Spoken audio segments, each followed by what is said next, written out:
বেশি বেশি কারা স্মরণ করে, এখন প্রমাণ হয়ে যাবে বিশ্ব নবীজির আশেক কারা, নবীজির উম্মত কারা।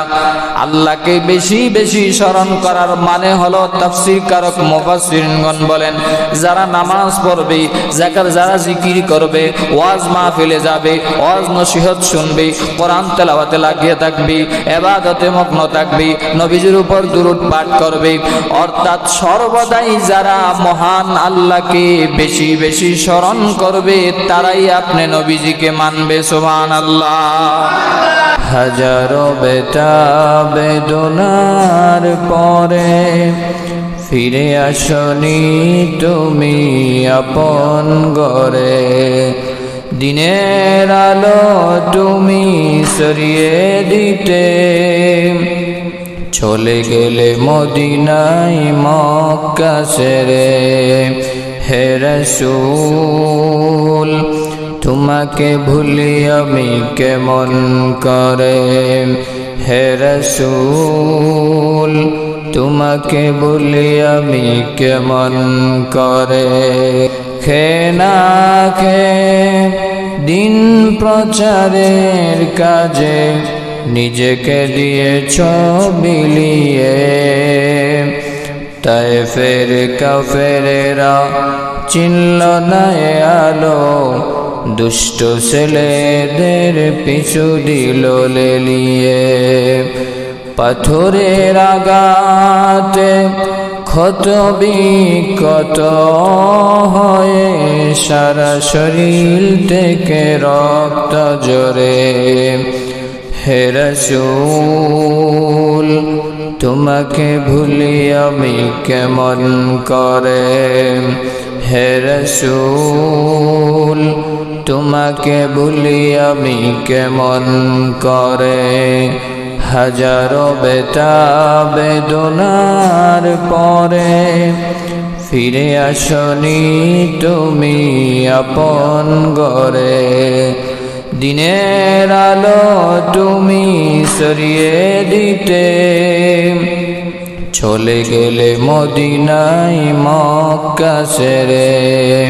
হে রাসূল তোমাকে ভুলি আমি কেমন করে, হে রাসূল তোমাকে ভুলি আমি কেমন করে। মহান আল্লাহ রাব্বুল আলামিনের দরবারে অসংখ্য অগণিত শুকরিয়া জ্ঞাপন করছি, যে মহান আল্লাহ পাক রব্বুল আলামিন আমাদেরকে পবিত্র রবিউল আউয়াল চাঁদের দ্বিতীয় জুমায় আল্লাহর ঘর মসজিদে সমবেত হওয়ার তৌফিক দান করেছেন। এজন্য খুশি হয়ে সকলে অন্তরে অন্তঃস্থল থেকে জুড়ে সরি বলি আলহামদুলিল্লাহ। লক্ষ কোটি দুরূদ ও সালাম বর্ষিত হোক আল্লাহর সৃষ্টির প্রধান আকর্ষণ সৈয়দুল মুরসালিন, সৈয়দুস সাকালাইন, ইমামুল মুরসালিন, খাতামুন নবিয়্যিন, শাফিউল মুজনবিন, দু জাহানের বাদশা নবী, পিয়ারা নবী মুহাম্মদুর রাসূলুল্লাহ সাল্লাল্লাহু আলাইহি ওয়াসাল্লামের উপর। আজকের জুমার আলোচ্য বিষয় হচ্ছে রাসূল করিম সাল্লাল্লাহু আলাইহি ওয়াসাল্লামের জীবন আদর্শ সম্পর্কে। সেই মর্মে আমি কোরআনে কারীমের সূরা আহজাবের 21 নম্বর আয়াতে কারিমা থেকে তেলাওয়াত করেছি।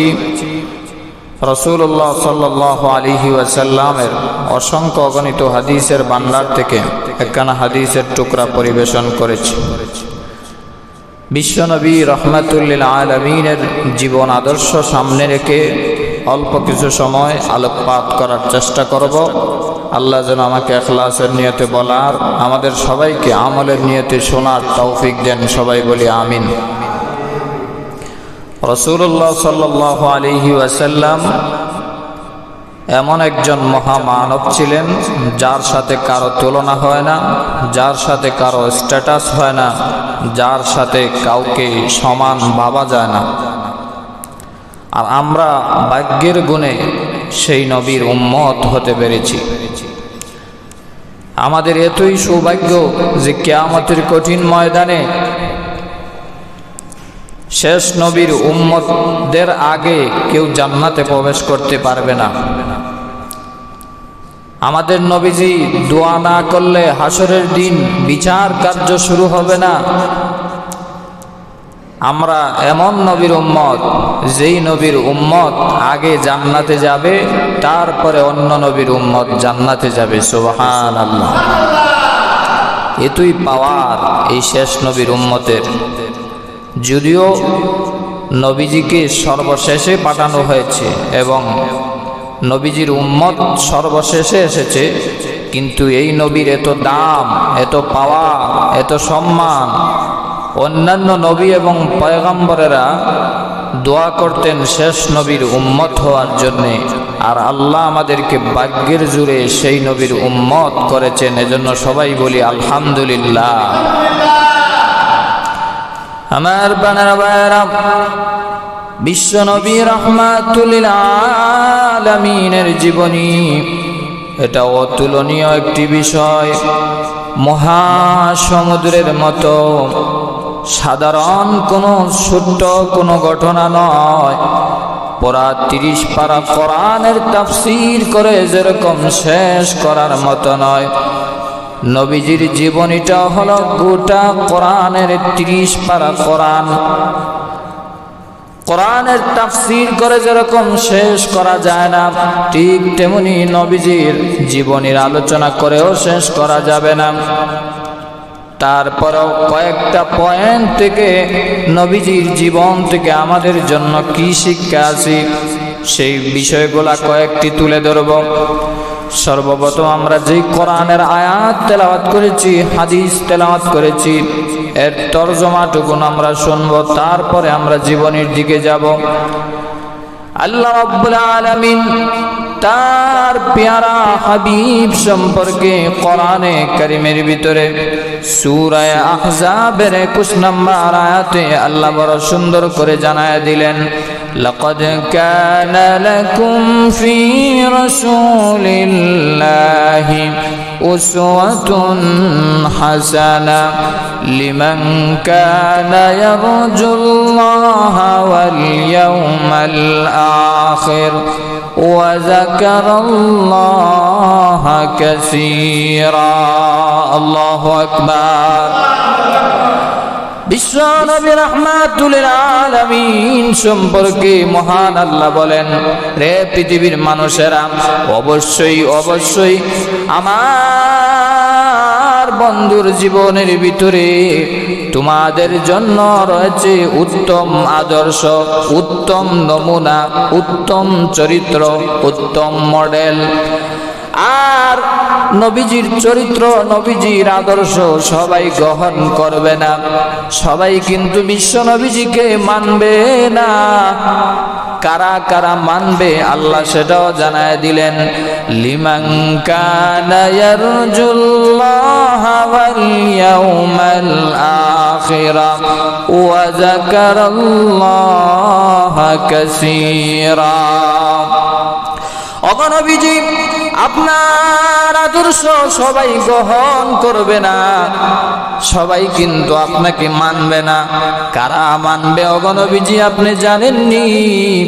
1 নম্বরে লিমান কানা ইয়ারজুল্লাহ আয়াখাফুল্লাহ। 1 নম্বর, আপনার উম্মতদের মধ্য থেকে যারা আমি আল্লাহকে ভয় করবে, আমি আল্লাহর ভয়ে সব সময় থাকবে, তারাই আপনি নবীজিকে অনুসরণ করবে। সুবহানাল্লাহ। 2 নাম্বার মাপকাঠি, ওগো নবীজি সবাই আপনাকে মানবে না, সবাই আপনাকে অনুসরণ করবে না। কারা মানবে জানেননি? লিমান কানা ইয়ারজুল্লাহা ওয়াল ইয়াউমাল আখির। 2 নাম্বার মাপকাঠি, ওগো নবীজি যারা কিয়ামত দিবসকে বিশ্বাস করবে, তারাই আপনি নবীজিকে মানবে, আপনি নবীজির আদর্শ গ্রহণ করবে। তিন নাম্বার, অগণবিজি সবাই আপনাকে মানবে না, সবাই আপনার আদর্শ গ্রহণ করবে না। কেউ লেনিন আর কার্ল মার্ক্সের আদর্শ গ্রহণ করবে, কেউ ইহুদি খ্রিস্টানকেও মানবে। অগণবিজি আপনার উম্মতদের মধ্য থেকে যারা আপনাকে মানবে, তিন নাম্বার, তারা হলো ওয়া যাকারাল্লাহ কাসীরা, বেশি বেশি আমি আল্লাহকে যারা স্মরণ করবে তারাই আপনি নবীজিকে মানবে। এবার আসুন আমার প্রাণের ভাইয়েরা, বেশি বেশি কারা স্মরণ করে এখন প্রমাণ হয়ে যাবে বিশ্ব নবীজির আশেক কারা, নবীজির উম্মত কারা।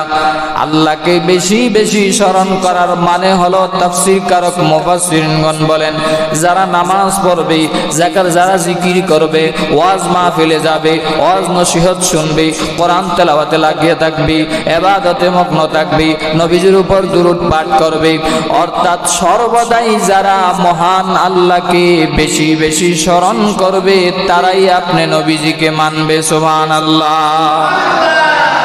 এক নাম্বার, যারা আমি আল্লাহকে ভয় করবে। দুই নাম্বার, কিয়ামত দিবসকে বিশ্বাস করবে। তিন নাম্বারে, আল্লাহকে যারা বেশি বেশি স্মরণ করবে তারাই আপনি নবীজির আদর্শ গ্রহণ করবে। আমার বানানো ভাইরা, নবীজির আদর্শ অনুসরণ করলে লাভ কি হবে, ফায়দা কি হবে? রাসূলুল্লাহ সাল্লাল্লাহু আলাইহি ওয়াসাল্লাম হাদিস শরীফের ভিতরে জানায় দিয়েছেন, আমি নবীজির আদর্শ যদি গ্রহণ করতে পারো রে উম্মত, তাহলে কি লাভ হবে, কি ফায়দা হবে জানোনি?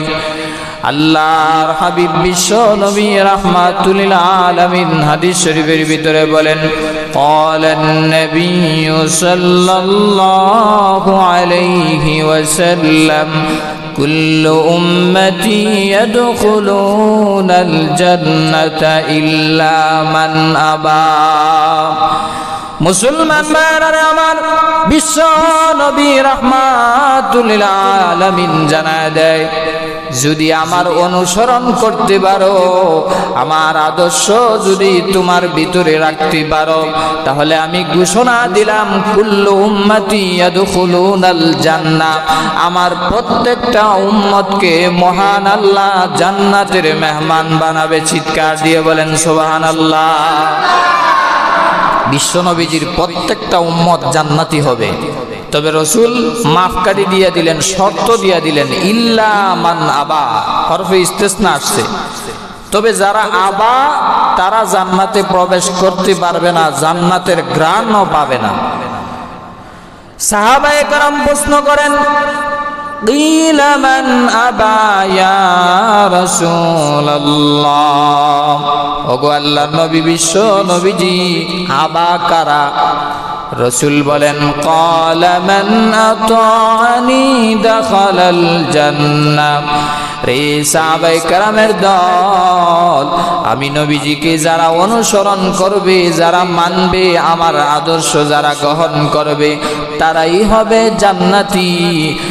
আর ইল্লা মান আবা, আর ওয়ামান আতাআনি দাখালাল জান্নাহ ওয়ামান আসানি ফাকাদ আবা, আর যারা আমি নবীজিকে অনুসরণ করবে না, মানবে না, আদর্শ গ্রহণ করবে না, তারাই হলো আবা, তারাই হলো পথভ্রষ্ট, তারাই হলো উম্মতের নামে দুকাবাজ উম্মত, তারাই হলো জাহান্নামী। জুড়ে বলেন ঠিক না বেঠিক? এজন্য রসুলের হাদিস দ্বারা বোঝা যায়, সত্যিকার অর্থে যারা নবীজির আদর্শ মানবে তারাই নবীজির সাথে জান্নাতে যাবে।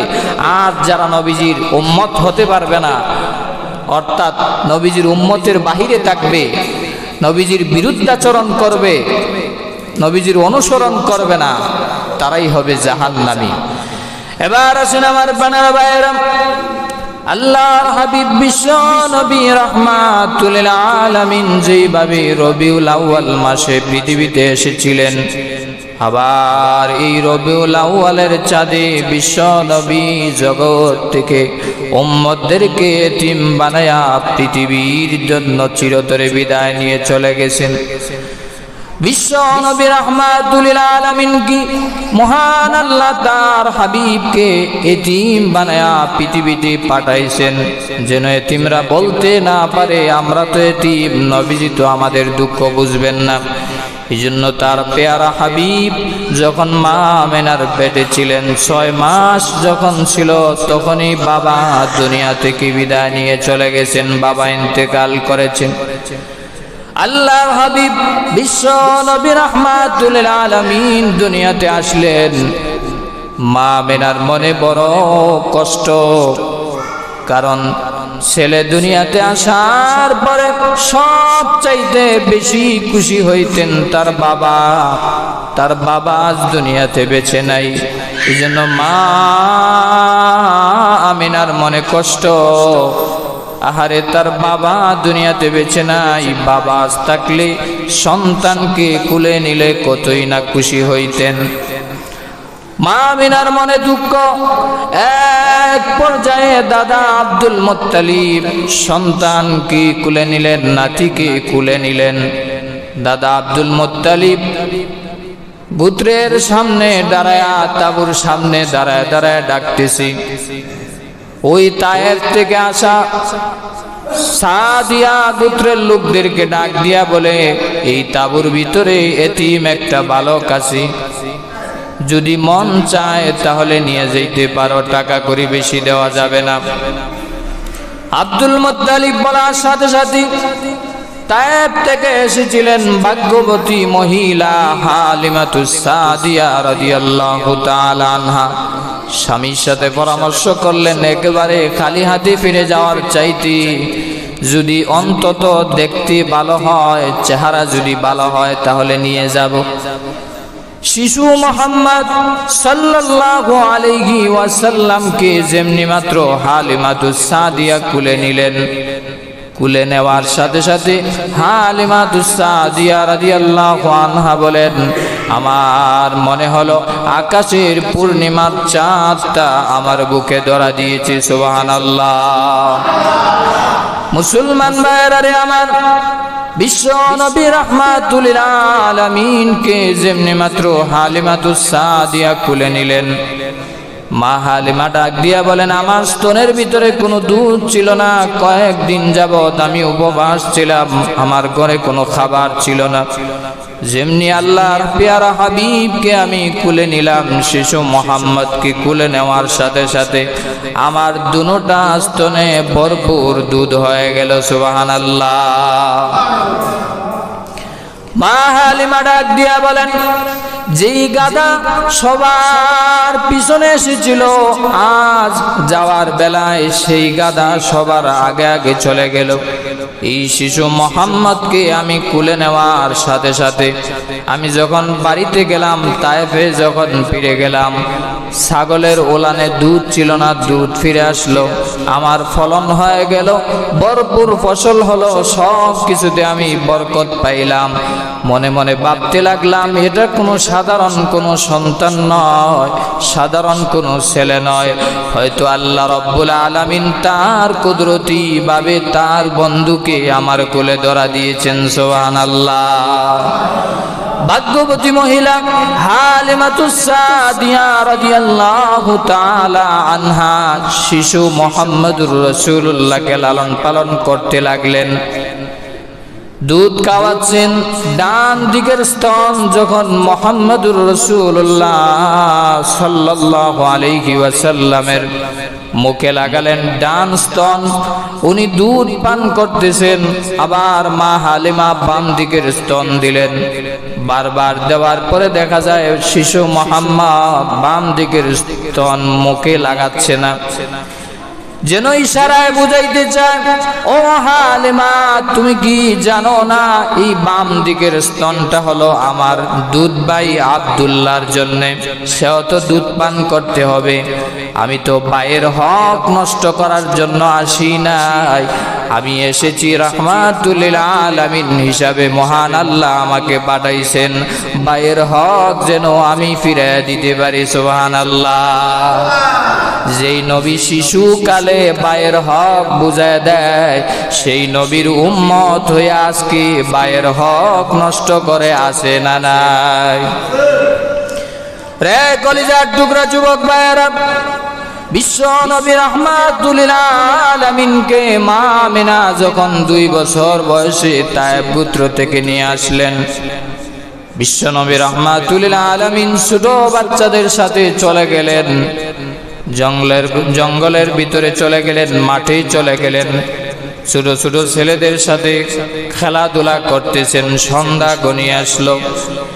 এমত অবস্থায় শিশু মুহাম্মদ সাল্লাল্লাহু আলাইহি ওয়াসাল্লাম পাহাড়ের পদদেশে বসে বসে কাঁদতেছেন নিরালায়। আর তাকায় দেখে খেলাধুলা শেষ পর্যায়ে সবাই সবার সন্তানদেরকে নিয়ে, মুরব্বী শ্রেণীর কিছু লোক তাদের সন্তানদেরকে নিয়ে চলে যায়, আর আব্বু আব্বু বলে আঙ্গুল ধরে ধরে সবাই সবার বাবার সাথে বাড়িতে ফিরে যাচ্ছে। শিশু মুহাম্মদ সাল্লাল্লাহু আলাইহি ওয়াসাল্লাম ওজরে কাঁদতেছেন, পাহাড়ের পদদেশে বসে। সন্ধ্যা ঘনিয়ে আসলো। মা আমিনা মনে মনে ভাবলেন, মুহাম্মদ কতক্ষণ হয়ে গেল বাড়িতে আসে না। ঘটনা কি জঙ্গলার কোনো হিংস্র প্রাণী আমার মুহাম্মদকে আঘাত করেছে কিনা? চলে গেলেন পাহাড়ের পদদেশে। মা আমিনা পাহাড়ের পাদদেশে গিয়া দেখেন শিশু মুহাম্মদুর রাসূলুল্লাহ ফুফায়ে ফুফায়ে কাঁদতেছে আর বলে, ও আমার মা, আজ কদিন হয়ে গেল আমি খেলাতে আসলাম, সবাই সবার সন্তানদেরকে আঙ্গুলে ধরে ধরে বাড়িতে নিয়ে যায়, কই আমাকে তো কেউ একটা বার এসে মুহাম্মদ বলে ডাক দিল না। আমার বাবা কি নাই? ও মা আমিনা, আমার বাবাকে তো আমি একবারের জন্য দেখলাম না, সবাই সবার বাবার সাথে চলে গেল। আমার বাবা কেন আসে না? আমার বাবাকে আপনি কোথায় রেখেছেন? এইভাবে মা আমিনার মুখ জড়ায়া শিশু মুহাম্মদুর রাসূলুল্লাহ সাল্লাল্লাহু আলাইহি ওয়াসাল্লাম কাঁদতেছিলেন। আল্লাহ রাব্বুল আলামিন তার পেয়ারা বন্ধুকে এইভাবে এতিমদের সর্দার বানায়া দুনিয়াতে পাঠাইছে। আল্লাহু আকবার। আল্লাহ বলেন, আলাম ইয়াজিদকা ইয়াতীমান ফাআওয়া। অগনবীজি, অগবন্ধু আমার, আপনাকে আমি এতিম অবস্থায় পেয়েছিলাম, আমি আল্লাহ আপনাকে আশ্রয় দান করেছি। আল্লাহ রাব্বুল আলামিন তার পেয়ারা হাবিবকে এতিম অবস্থায় লালন পালন করছিলেন। আল্লাহ রাব্বুল আলামিন এক পর্যায়ে বাবা ইন্তেকাল করেছেন জন্ম হওয়ার আগে, তারপরে 4 থেকে 6 বছর বয়সে মাও ইন্তেকাল করেছেন। দায়িত্বে চলে আসলেন দাদা, দাদাও ইন্তেকাল করলেন। দায়িত্বে চলে আসলেন চাচা আবু তালেবও ইন্তেকাল করলেন। এইভাবে নবীজি একদম ছায়াহীন হয়ে গেলেন। পরিবারের আর কেউ ছিল না। ওই বিশ্ব নবী রাহমাতুল লিল আলামিনকে মহান আল্লাহ এমন ভাবে লালন পালন করেছেন, কিন্তু বিশ্ব নবী রাহমাতুল লিল আলামিন জাহিলি যুগে জন্ম নিলেও জাহিলি যুগের বর্বর যুগের কোনো গুনাহের লেশ মাত্র বিশ্ব নবীজির গায়ে ছুঁইতে পারে নাই। আমার বানার ভাইয়েরা, নবীজির চরিত্র এমন সুন্দর ছিল, ব্যবহার এত সুন্দর ছিল। নবীজির বিখ্যাত সাহাবী হযরত আনাস রাদিয়াল্লাহু তাআলা আনহু নিজে বর্ণনা করেন, আমি নবীজির প্রায় 10 বছরের খাদেম ছিলাম। আনাস রাদিয়াল্লাহু আনহু বলেন, আমি যখন ছোট্ট বালক ছিলাম 8 বছরের, তখন থেকে আমি নবীজির ঘরে আসছি খাদেম হিসাবে, সেবক হিসাবে। একাধারে আমি 8 থেকে 10 বছর নবীজির খেদমত করলাম। বিশ্ব নবীর ব্যবহার এত সুন্দর ছিল, আল্লাহু আকবার। নবীজি একবারের জন্য আমি আনাসকে 10 বছরের ভিতরে একটি বারের জন্য আমাকে ধমক দেন নাই। ছোট মানুষ হয়তো ভুল হইতেই পারে, গরম পানি বললে ঠান্ডা পানি আনবে, একটা জিনিস বললে আরেকটা জিনিস আনবে, এটাই স্বাভাবিক, ভুল হইতেই পারে। কিন্তু নবীজি কখনো তাকে কোনোদিন ধমক দেন নাই। অথচ আজ আমরা টাকার পাওয়ারে, নেতৃত্বের পাওয়ারে আমাদের অধীনস্থ যারা থাকে তাদেরকে দমক তো দূরের কথা, মাইরা পিঠটা একদম লাশ পর্যন্ত করে আসে না নাই। নবীজির ব্যবহার কেমন ছিল? আমরা সেই নবীর উম্মত হয়ে আমাদের ব্যবহার আজকাল কেমন? কলিজার টুকরা যুবক ভাইরা, নবীজি সাল্লাল্লাহু আলাইহি ওয়াসাল্লাম কি মহান আল্লাহ তার হাবিবকে বড় করলেন ধীরে ধীরে। নবীজি নবুয়ত প্রাপ্ত হলেন 40 বছর বয়সে। হেরা গুহায় ধ্যানমগ্ন অবস্থায় নবীজিকে মহান আল্লাহ রাব্বুল আলামিন ওহী নাজিল করার মাধ্যমে নবুয়তি দান করলেন।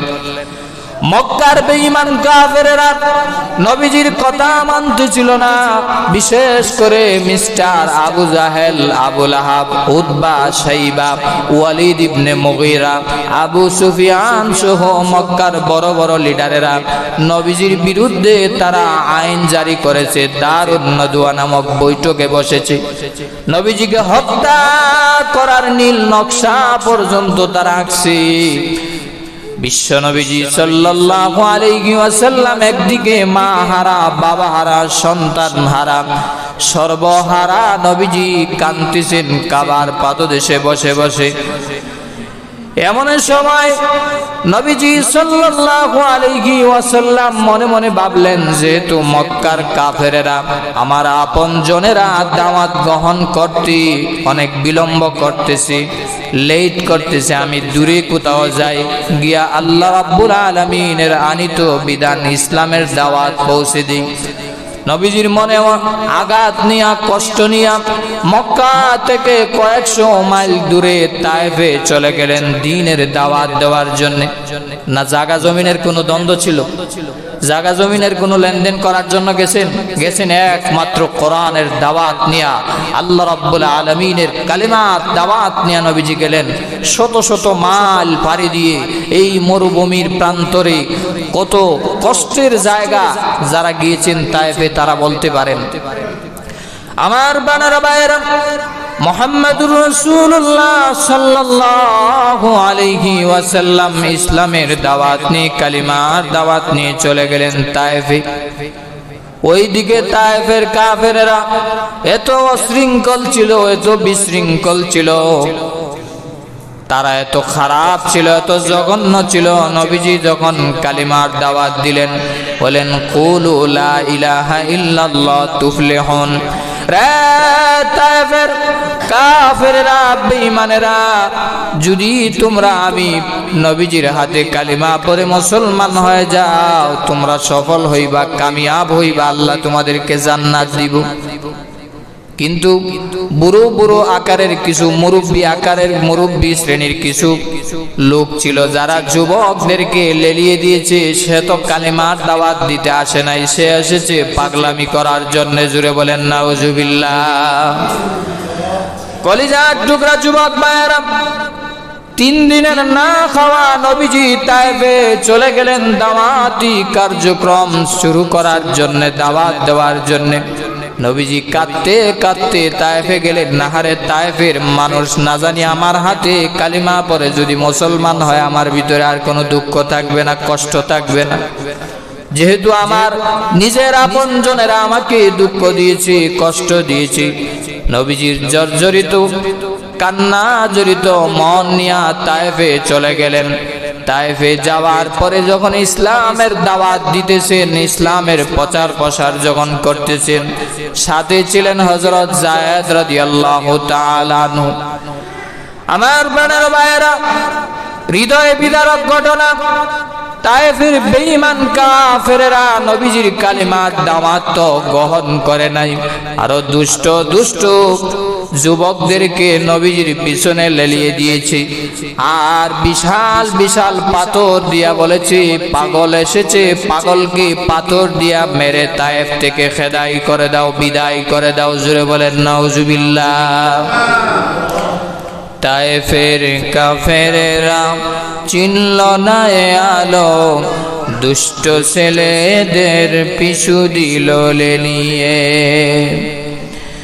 পাথরের আঘাতে ক্ষত বিক্ষত হয়ে সারা শরীর থেকে রক্ত ঝরে।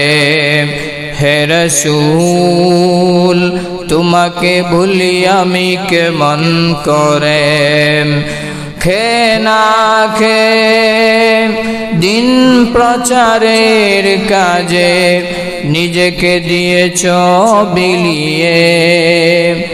তায়েফের কাফেরেরা চিনল না এ আলো, দুষ্ট ছেলেদের পিছু দিল লেলিয়ে।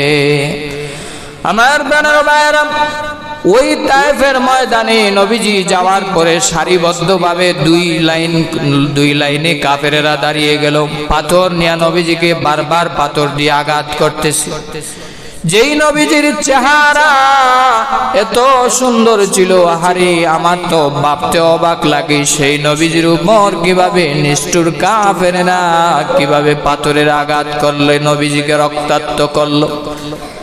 হাদিস শরীফের ভিতরে এসেছে, আম্মা জান আয়েশা সিদ্দিকা রাদিয়াল্লাহু আনহা বলেন, মিশরের মহিলারা ইউসুফ নবীজিকে দেইকা চেহারা সৌন্দর্য হওয়ার কারণে চেহারা দেইকা এমন টাসকি খাইছি যে ফল না খাইটা হাতে ছুরি লাগায় দিছে। আম্মা জান আয়েশা বলেন, আমার স্বামীকে যদি ওই তায়েফের বেঈমান কাফেরেরা মুসলমানেরা মিশরের ওই সমস্ত মহিলারা যদি নবীজিকে দেখত, নবীজি এত বেশি সুন্দর ছিলেন, ছুরি দিয়া কলিজা কাটলেও টের পাইত না। সুবহানাল্লাহ।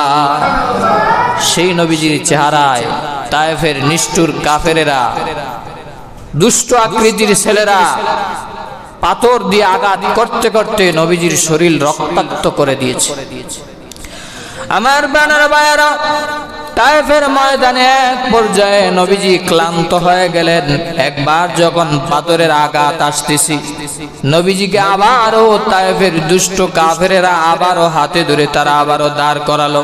নবীজি আবার হাঁটতেছেন, আবারও পাথরের আঘাত করেছে। এইভাবে একাধারে তিনবার যখন নবীজিকে রক্তাক্ত করেছে, নবীজি একাধারে একবার দুইবার তিনবার যখন পাথরের আঘাত সহ্য করতে না পেরে বিশ্ব নবীজি 3 দিনের না খাওয়া নবীজি।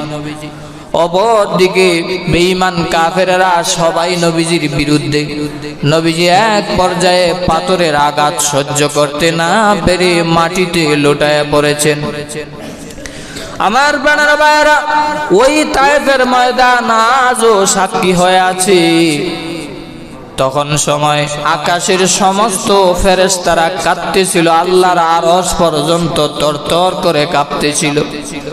যার খাতিরে মহান আল্লাহ আসমান জমিন লৌহ কলম সব কিছু সৃষ্টি করলো, আজকে সেই আল্লাহর বন্ধুকে বেঈমান কাফেরেরা পাথর দ্বারা জর্জরিত করেছে, রক্তাক্ত করেছে। ফেরেশতারা কাঁদতেছে, আকাশ কুল বাতাস কুল কাঁদতেছে। জিবরাইল আলাইহিস সালাতু ওয়াস সালাম এসে বলেন, ইয়া রাসূলুল্লাহ, আর সহ্য হচ্ছে না, ওগো নবীজি আপনি অর্ডার দেন, এই মুহূর্তে পাথর চাপা দিয়া, পাহাড়ের চাপা দিয়া কাফেরদের গোষ্ঠী শুদ্ধ আমরা ধ্বংস করে দিব, নির্বংশ করে দিব। পেয়ারা নবী ডাক দিয়া বলেন, রে জিবরাইল, আমি তো তায়েফবাসীকে মারার জন্য আসি নাই, আমি প্রতিশোধ নেওয়ার জন্য আসি নাই। আমাকে মহান আল্লাহ রাহমাতুল লিল আলামিন হিসেবে দুনিয়াতে পাঠাইছি। আমি যদি তাদের কাছ থেকে আজ প্রতিশোধ গ্রহণ করি, তাহলে আমি কালেমার দাওয়াত কাদের কাছে আমি পৌঁছাবো? রে জিবরাইল, তারা বুঝে নাই, না বুঝে আমি নবীজির সাথে এরকম দুর্ব্যবহার করেছি।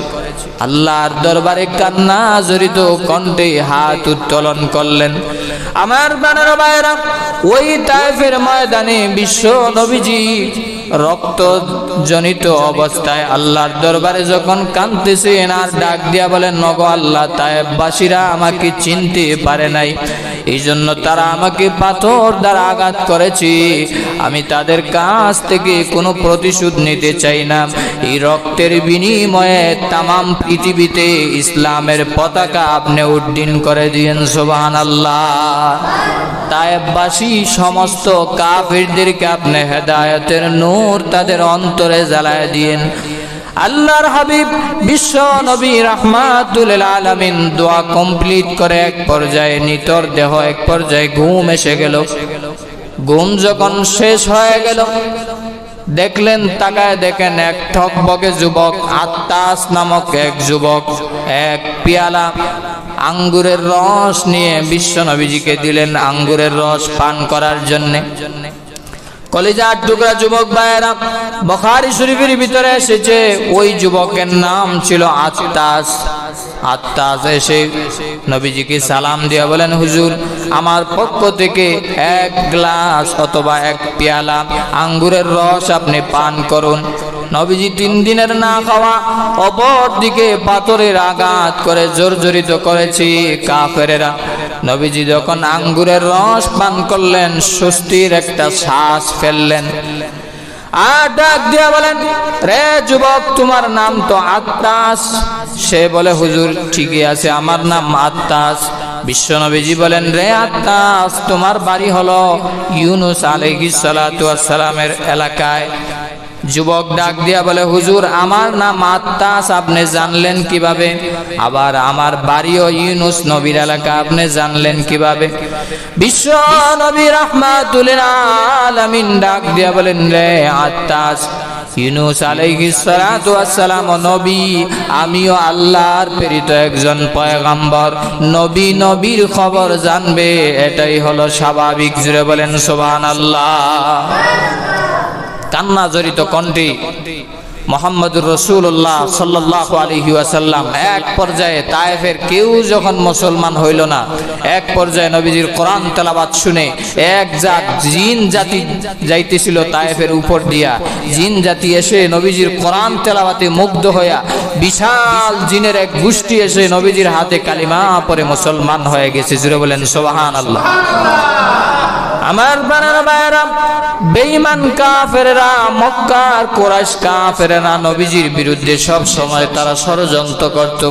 নবীজিকে মারার জন্য, হত্যা করার জন্য তারা পায়তারা করত।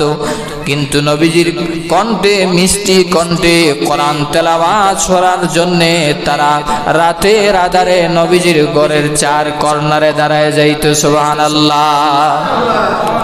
যে আবু জাহেল, আবু সুফিয়ান, উতবা, সাইবা 4 জন মক্কার বড় বড় লিডার নবীজির বিরুদ্ধে দারুণ দোয়া বৈঠক সাজাইছিল এবং নবীজির বিরুদ্ধে তারা সব সময় ষড়যন্ত্র করত। তারাও নবীজির কণ্ঠে তেলাওয়াত শোনার জন্য রাতের আধারে নবীজির তাঁবুর কাছে দাঁড়ায় যাইত। একদিনের ঘটনা, আবু জাহেল, আবু সুফিয়ান, উতবা, সাইবা 4 জন মক্কার বড় বড় কাফেরেরা নবীজির ঘরের 4 কর্নারে দাঁড়ায় নবীজির কণ্ঠে তেলাওয়াত শুনতেছিল। চিন্তা করেন, কোরআন তেলাওয়াত এমনিতেই মহান আল্লাহর কালাম, আবার যার উপর আল্লাহ কোরআন অবতীর্ণ করেছেন, নাজিল করেছেন, তিনি কোরআন তেলাওয়াত করবেন, তাহলে কেমন হবে আওয়াজ? কেমন মিষ্টি সুন্দর আওয়াজ হবে? রসুলের কণ্ঠ এত সুন্দর ছিল, এত মাধুর্য ছিল যে যারাই এই কণ্ঠের তেলাওয়াত শুনতো তারাই বলতো, এটা কোনো কবিতা নয়, এটা কোনো আবৃত্তি নয়, এটা অবশ্যই ঐশিক কোনো বাণী হবে, আল্লাহর পক্ষ থেকে কোনো কালাম হবে, কোনো বাণী হবে। আমার বানারা ভাইরা, মক্কার বড় বড় লিডারেরা এক পর্যায়ে নবীজির মিষ্টি কণ্ঠে যখন কোরআন তেলাওয়াত শুনতেছিল, এক পর্যায়ে রাতের আধারে আবু জাহেল, আবু সুফিয়ান, উতবা, সাইবা একজন আরেকজনের শরীরের সাথে টাস খাইল। একজন আরেকজনের ডাক দিয়ে বলে, কিও আপনি কে? কয় আমি আবু জাহেল। আরেকজনে কয় কে? কয় আমি আবু সুফিয়ান। আরেকজন কয় কে? কয় আমি উতবা। আরেকজনে কয় আমি আবু সাইবা। আবু জাহেল ডাক দিয়া বলেন, সাবধান, যেই মুহাম্মদের বিরুদ্ধে আমরা আইন ফাঁস করি দিনের বেলায়, রাতের বেলায় এসে যদি সেই মুহাম্মদের কণ্ঠে যদি আমরা কোরআন তেলাওয়াত শুনি, তাহলে তো আমাদেরকেও আবু বকর, উমরের মতো পাগলামিতে ধরবে। জুড়ে বলেন নাউজুবিল্লাহ।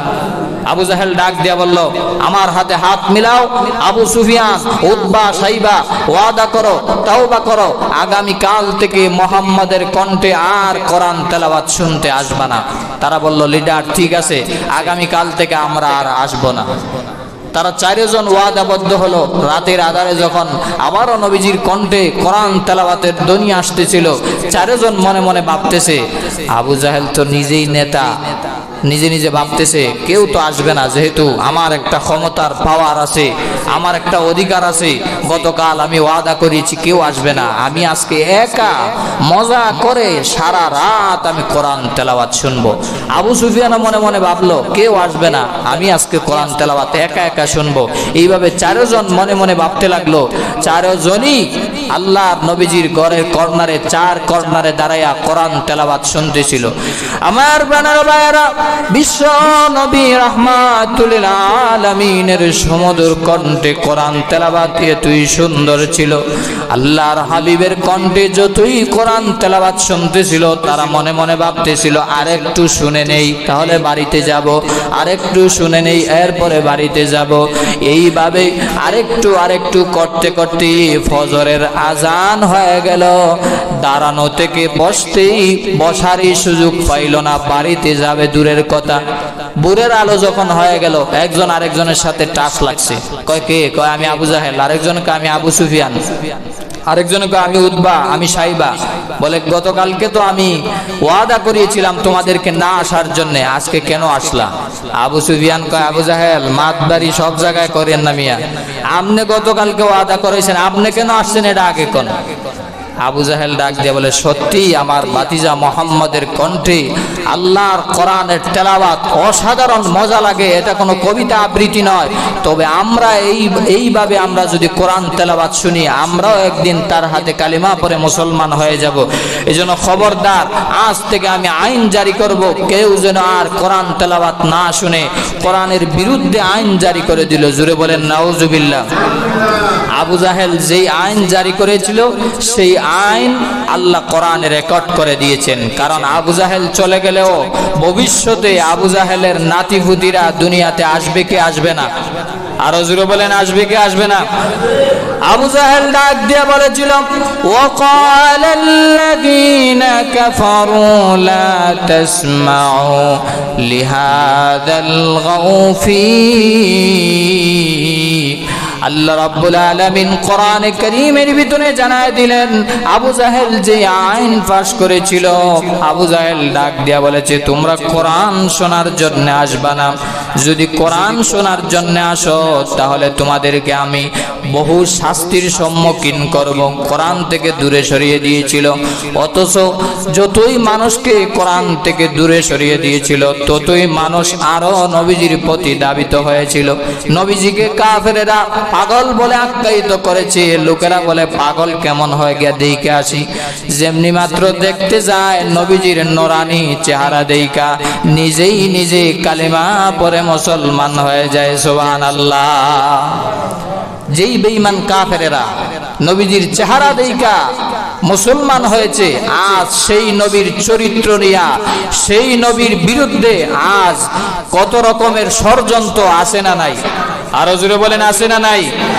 আগামীকাল আসতেছে 12ই রবিউল আউয়াল, ঈদে মিলাদুন নবী নামে যেই বন্ডামি আমাদের দেশে এবং ভারত উপমহাদেশ পাকিস্তানে চলে, এটা আশিক রাসূলের পরিচয় নয়। নবীজির আশিক মানে কি শুধু 12 তারিখ মিলাদ পড়া আর বিরিয়ানি খাওয়া? না, সারা জীবনের নবীজির 63 বছরের জিন্দগি পালন করা? কোনটা? শুধুমাত্র জন্মদিন পালন করলেন, আনন্দে আত্মহারা হয়ে গেলেন, আর নামাজের খবর নাই, দাড়ির খবর নাই, সুন্নতের খবর নাই। এটার নাম আশিক রাসূল না বন্ডামি? আরো জোরে বলে, আশিক রাসূল না বন্ডামি? পরিষ্কার ভাষায় বলতে চাই, যারা বলে সব ঈদের বড় ঈদ হলো ঈদে মিলাদুন নবী, রাসূলুল্লাহ সাল্লাল্লাহু আলাইহি ওয়াসাল্লাম হাদিস শরীফের ভিতরে বলেছেন, লা তাত্তাখিজু ইয়াওমান ঈদা, তোমাদের পক্ষ থেকে কোনো দিনকে নির্ধারিত ঈদের দিন বানায় না। মুসান্নাফে আব্দুর রাজ্জাকে হাদিসটা এসেছে। আবার অন্য riwayate এসেছে, লা তাত্তাখিজু শাহরান ঈদা, কোনো মাসকে নির্ধারিত কোনো মাসকে তোমরা ঈদের মাস বানায় না। নবীজি নিজে আমাদের জন্য 2টা ঈদ দিয়েছেন। জুড়ে বলেন, কয়টা? ঈদুল ফিতর, আরেকটা হলো ঈদুল আজহা। এই ঈদের চাইতে নাকি আরো বড় ঈদ হলো 12ই রবিউল আউয়াল। নাউজুবিল্লাহ, আছে না নাই? ভালো করে শুনবেন, বিরোধিতা সমালোচনা করার চেষ্টা করবেন না। যদি বুঝতে সমস্যা হয় কোরআন হাদিস সামনে নিয়ে আসেন, তারপরে বুঝাই দিব। জোরে বলেন ঠিক না বেঠিক? সব ঈদের বড় ঈদ ঈদে মিলাদুন্নবী না। এখন বলবেন হুজুর নবীজি আসছে এই জন্য তো আনন্দিত। এটা তো ঠিক আছে, পৃথিবীর কে আনন্দিত না যে নবীজি আসলে সবাই তো খুশি। তাই বলে আপনি ঈদ পালন করবেন, এটা পাইলেন কোথায়? মুসলিম শরীফের হাদিসে এসেছে নবীজি প্রতি সোমবার এবং বৃহস্পতিবার রোজা রাখতেন। রসুলকে জিজ্ঞাসা করা হলে নবীজি বলেছেন, আমি প্রতি সোমবার রোজা রাখি, এই দিন আমার জন্ম হয়েছিল। জন্মের দিনে আমি শুকরিয়া আদায় করে আল্লাহর দরবারে সোমবার দিন রোজা রাখি। নবীজি রাখে রোজা, আর উম্মত ওই দিন বিরানির পুতলা খায় আর র্যালি করে। আছে না নাই? আর হুজুরে বলেন আছে না নাই? ঈদের দিন কি রোজা রাখা জায়েজ? আপনারাই ফতোয়া দেন, ঈদের দিন রোজা রাখা জায়েজ না হারাম? যদি হারাম হয় আপনারা কিভাবে এই দিন বিরিয়ানি খান? আর যদি মনে করেন যে রোজা, তাহলে এই দিন কিভাবে ঈদ পালন করেন? রোজার দিনে তো ঈদ হয় না, ঈদের দিন তো রোজা হয় না, ঠিক না বেঠিক? আর 12ই রবিউল আউয়াল শুধুমাত্র নবীজি আসেন নাই যে 12ই রবিউল আউয়াল নবীজি আমাকে মহব্বত করবে। নবীজি কোরআন সুন্নাহ দিয়েছেন, কোরআন সুন্নাহ অনুযায়ী পুরা জিন্দেগিকে সাজাইতে হবে। এই জন্য আরেক দল আছে যারা আগামী 12ই রবিউল আউয়ালে ঢাকাতে বলেন, চট্টগ্রামে বলেন, সিলেটে বলেন, বিশেষ করে ঢাকা শহরে চট্টগ্রামে এমন ভাবে ভণ্ডামি করে, পাকিস্তান থেকে এক ভণ্ড তাহের শাকে নিয়ে আসে তারা, আয়না ফুলের মালা পরাইয়া গাড়িতে বসাইয়া আহলান সাহলান দিয়া ঢাকা শহরে নাচাইব, চট্টগ্রাম শহরে নাচাইব, নবীজির আগমন শুভেচ্ছার স্বাগতম আনছে তাহের সারে, আর কয় শুভেচ্ছার স্বাগতম নবীজির আগমন। এর চাইতে ভণ্ডামি আর কিছু হইতে পারে? এখানে নবীজির মিলাদের কি পাইলেন? আনলেন বন্ড তাহের সারে দইরা, যার মুখে দাড়ির বংশও নাই, সে বলে বিশ্ব আশিকের রাসূল। নাউজুবিল্লাহ, আছে না নাই? এই জন্য সামনের বাংলাদেশ যেহেতু ইসলামের বাংলাদেশ হচ্ছে, এই সমস্ত বন্ডদেরকে ধরে ধরে সাইজ করতে হবে। বন্ড তাহের শাকে পাকিস্তান থেকে আনার কোনো সুযোগ বাংলাদেশের মাটিতে যাওয়া যাবে না। জোরে বলেন ঠিক না বেঠিক? আমরা নবীজির মহব্বত, প্রতি সেকেন্ডে নবীজিকে আমরা মহব্বত করি, প্রতি মিনিটে নবীজিকে আমরা মহব্বত করি, সারা জীবনের চাইতে আমরা বেশি নবীজিকে আমরা ভালোবাসি। শুধুমাত্র 12ই রবিউল আউয়ালে বিরানের পুতলা পাওয়ার জন্য আমরা নবীজিকে ভালোবাসি না। জোরে বলেন ঠিক না বেঠিক? আরেক দল আছে বলবে 12ই রবিউল আউয়ালে রোজা রাখবে। তো রোজা রাখবেন ভালো কথা, নবীজি 12ই রবিউল আউয়ালে রোজা রাখছে, আপনি কই পাইছেন? ভালো করে শুনেন, মহিলারা যারা শুনতেছেন শুনেন, যদি নবীজির জন্ম তারিখে রোজা রাখতে মনে চায়, তাহলে প্রতি সোমবারে রোজা রাখবেন। কোন দিন? আরো জোরে বলেন কোন দিন? প্রতি সোমবারে। নবীজি 12 তারিখ রোজা রাখছে, অথবা রবিউল আউয়ালের কোন নির্ধারিত দিনে রোজা রাখছে, এটা কোনো হাদিসে নাই। 12 রবিউল আউয়াল মাসে কোন দিনকে নবীজি ঈদের দিন বলছে, এটাও কোনো হাদিসে নাই। নবীজি রাখছে সোমবারে রোজা। 12ই রবিউল আউয়ালে রোজা রাখলেই আপনার নবীজির জন্মদিনের রোজা আদায় হবে না। জন্মদিনের রোজা যদি আপনি প্রকৃত আদায় করতে চান, প্রতি সোমবারে রোজা রাখেন। মাসে 4টা সোমবার, এইভাবে 12 মাসে যত সোমবার আছে সব সোমবারে আমরা রোজা রাখেন, তাহলে নবীজির জন্ম তারিখের রোজা আদায় হবে। জোরে বলেন ঠিক না বেঠিক? এই জন্য 12 তারিখ কোনো রোজা নাই। যদি রোজা রাখতে চায়, মন চায়, আপনি নফল রোজা রাখতে পারেন। মহিলারা স্বামীর অধিকার, স্বামীকে জিজ্ঞাসা করে রোজা রাখতে পারেন। বাকি নবীজির জন্ম তারিখের রোজা 12 তারিখ কোনো কোরআন এবং হাদিসে নাই। যেই সমস্ত মৌলবীরা বলবে 12 তারিখ কোরআনে হাদিসে রোজার কথা আছে, তারে কানটা দইরা জিগাইবেন কোথায় আছে দেখাইতো। জোরে বলেন ঠিক না বেঠিক? এটা বিরুদ্ধাচরণ না, এটা হলো কোরআন হাদিসের সঠিক তথ্য আপনাদের সামনে পেশ করা। আল্লাহ আমাদেরকে সঠিক কোরআন হাদিসের আমল করার তৌফিক দান করুন। সবাই বলেন আমিন। ওয়া আখিরু দাওয়ানা আলহামদুলিল্লাহ।